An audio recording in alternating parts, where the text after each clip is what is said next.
বাউল শিল্পী পেহেলে ভৈরবী নামে একটা মেয়ে অ্যাক্সিডেন্ট করে মারা গেছে কিছুক্ষণ আগে। বাউল কমিটিও এখন নষ্ট। যে সমস্ত মেয়েরা রাতে কমিটিকে সময় দিতে পারে, যে সমস্ত মেয়েরা দেহ বিলিয়ে দিতে পারে, ওই সমস্ত মেয়েদেরকে গান না পারলেও দাওয়াত দেয়। সিলেটে তার একটা প্রোগ্রাম ছিল, বাড়িতে যাওয়ার পথে সে মারা গেছে। তো তার গানের গলা এত বাজে, তার ফিগার ভালো, তার দেখতে সুন্দর লাগে, এই কারণে তাকে মানুষ দাওয়াত দেয়। আর একটা সুন্দর মেয়েকে গলা না থাকার কারণেও দাওয়াত দেয়। কী কারণে এটা আপনারা অবশ্যই বুঝেন।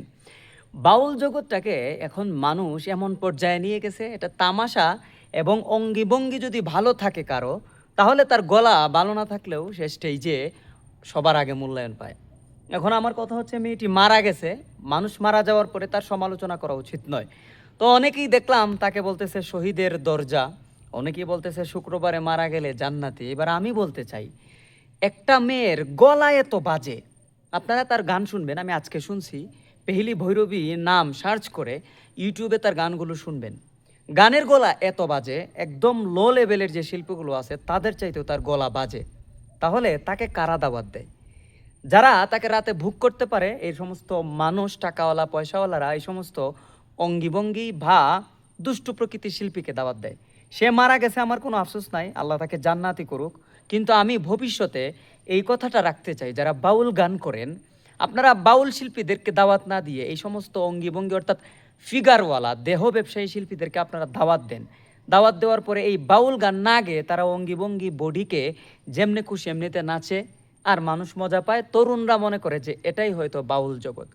প্রকৃত বাউল শিল্পীরা দাওয়াত পায় না, আর এই সমস্ত নষ্ট চরিত্রের মেয়েগুলো দাওয়াত পেয়ে পেয়ে বাউল জগৎটাকে নষ্ট করে দিয়েছে।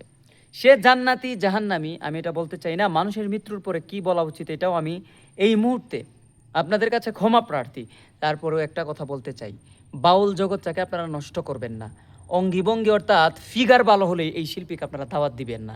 দাওয়াত দেওয়ার পরে কি হয়তো আপনারা জানেন যে স্টেজে অঙ্গভঙ্গির কারণে ছেলেরা অনেক অনৈতিক কাজ করে এবং এই স্টেজটাকে নষ্ট করে ফেলে। সত্যি বলতে লাস্ট কথা এটাই, মেয়েটার গানের গলা খুব বেশি বাজে ছিল এবং তার গান গাওয়ার যে লেশ দেখলাম আমি, কণ্ঠ যায় এদিকে ডাইনে বামে। আল্লাহ তাকে বেহেশত নসিব করুক এবং ভবিষ্যতে বাউল শিল্পী যারা রয়েছেন মেয়েরা, তার কাছ থেকে শিক্ষা নেওয়া উচিত।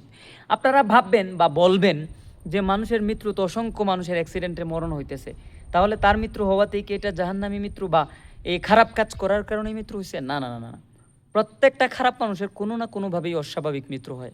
এই জন্য ভালো হবেন, ভালো গান গাওয়ার চেষ্টা করবেন বা স্টেজটাকে পবিত্র রাখার চেষ্টা করবেন। সবাইকে ধন্যবাদ।